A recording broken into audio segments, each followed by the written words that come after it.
Welcome back. With us now our prominent guest, Mr. Rahman, our political analyst. Good morning, Mr. Rahman. Well, good morning to you, hello to you and the dear viewers. It's a real pleasure to have you this morning, sir. So, talking about the escalation in southern Lebanon and also the continuous bombing and aggression that is taken inside the Gaza Strip. Foreign Minister Abdel,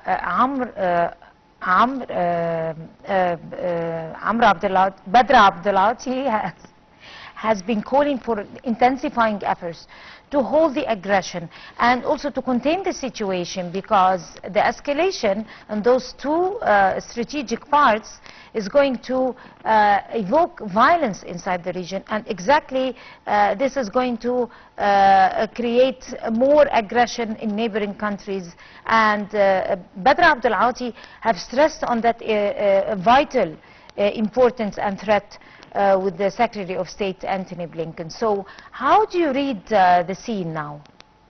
Well, first of all, it's my pleasure to be with you and in distinguished channel.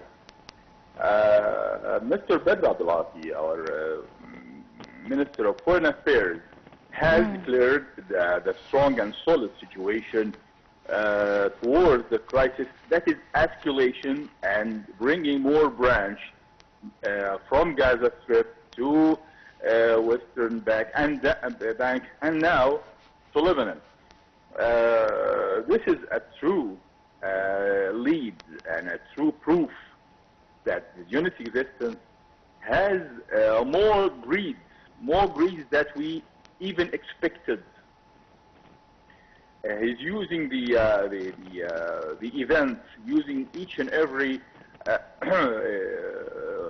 clash with the resistance to give himself an excuse to commit more war crimes. Now, as we have witnessed that Gaza Strip is almost now a deserted area occupied by the vicious, the black foot of the unit existence, all the way to Philadelphia corridor and in Netzarim and all of Gaza Strip.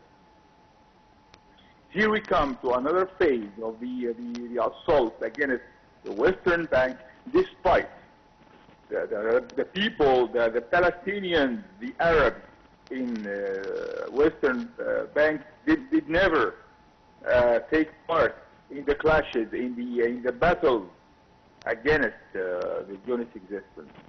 And now he's taken an excuse with his clashes with what's so-called Hezbollah to destroy Lebanon and to open a new front. I believe, my true belief is, he's running forward, escaping forward from his failure, total failure in Gaza Strip, despite the massacres and the war crimes he had committed in Gaza Strip and in Palestine. He couldn't achieve most of his goals, and most of his captives are still in the hands of the resistance. Right now, he is occupying more land, and now occupying and hitting hard the Lebanese land, and more martyrs are falling, and more escalation in the crisis, and still the same as the Western Front status quo. As we are witnessing, the same support by the Americans, the American responsibles, of course, to this unit aggression, despite the awakening of the awareness of the Americans, and millions of Americans right now are against that vicious support to this unit existence.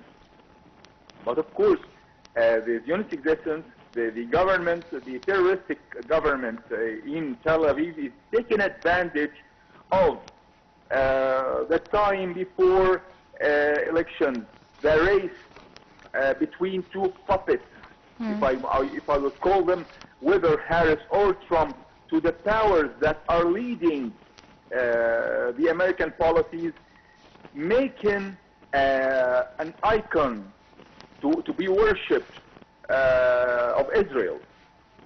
They are worshiping Israel as if it's a god or something to the American administration. So, yeah, they are using that support and that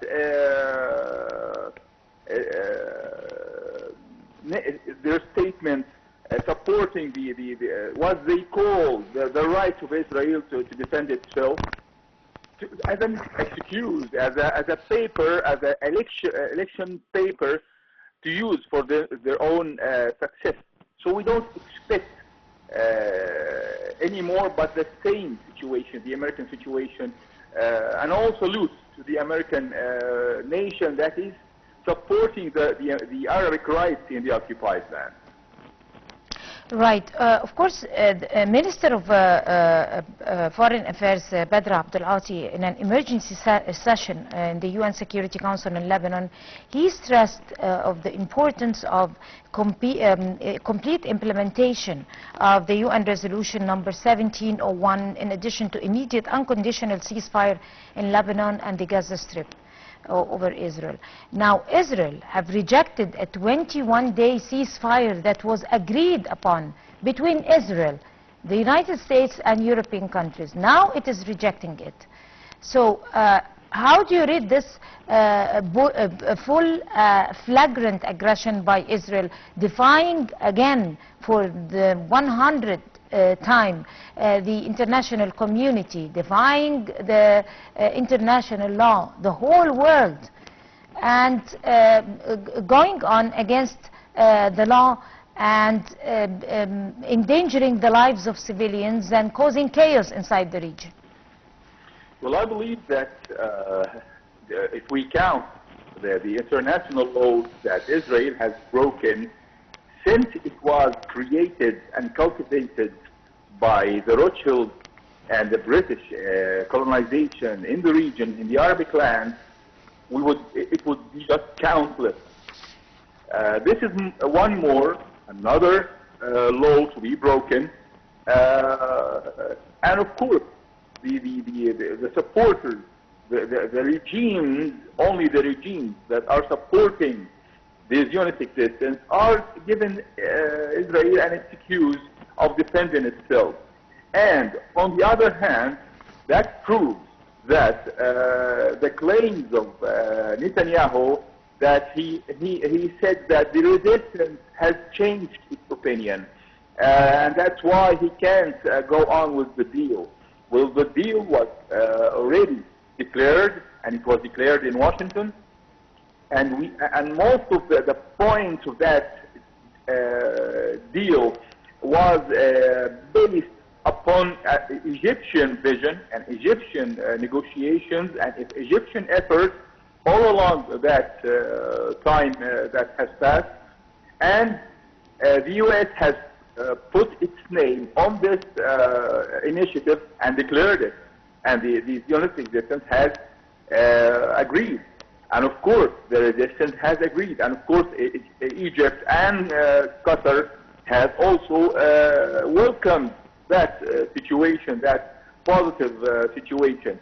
All of a sudden, the government in Tel Aviv has changed its course. All of the course was changed, and went on deliberately committing more crimes to give the resistance the reason and the righteous reason to answer and to strike and to give more action, protecting its own land, its own sovereignty.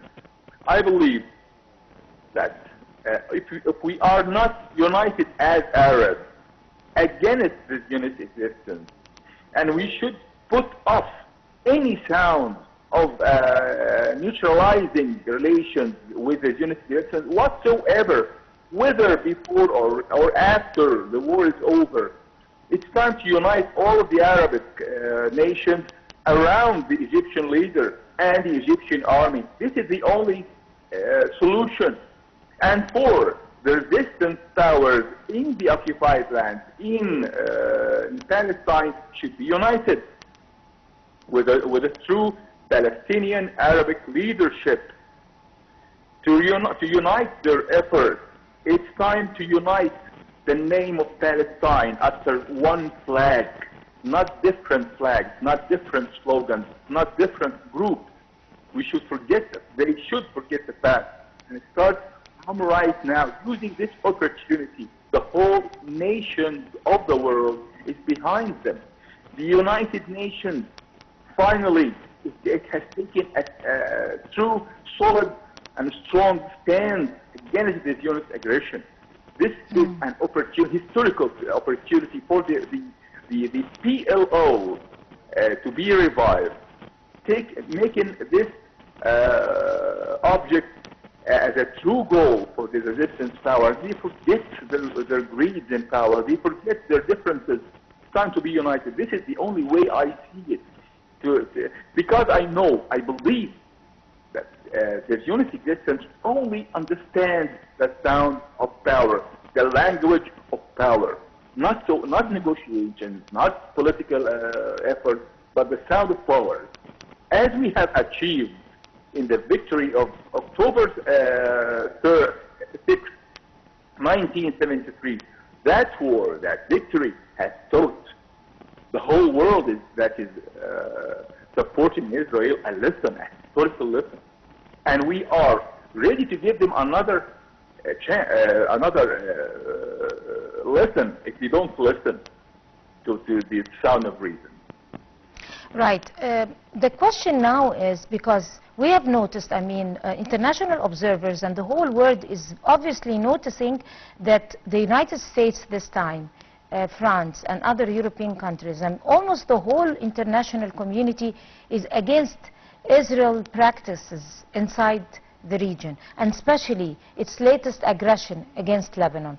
So even rejecting the ceasefire, going back in its decision on a ceasefire lately is a big mistake, as was mentioned by Emmanuel Macron. So the question now is, does Israel have a legitimate right to strike Hezbollah units inside Lebanon for any reason? Do they have any legality in doing this act? And in return, what is in the UN's hand to be able to react or retaliate according to this aggression, to stop it? Well, the UN and the international community has only the power of diplomacy. And of course, the unit resistance has never had any right to strike and terrorize the civilians. We have all witnessed how many civilians have went in vain. They have lost their souls as martyrs in the past few days. For what reason? For what reason they have lost their lives? What the legitimate reason for any power, for any vicious power in history to waste those lives, except for the reason of greed and the reason of the lust to kill, the lust to eliminate. This is what's all about this unit existence, elimination. They want to eliminate each and every Arabic sign of life on this land. Whether eliminate the Egyptian, the Arabic signs of life, or normalization with them. Those powers who doesn't stand against those greeds, they want to eliminate it. And those who are afraid, they go for normalization. As I said, the international community has taken strong and firm stand.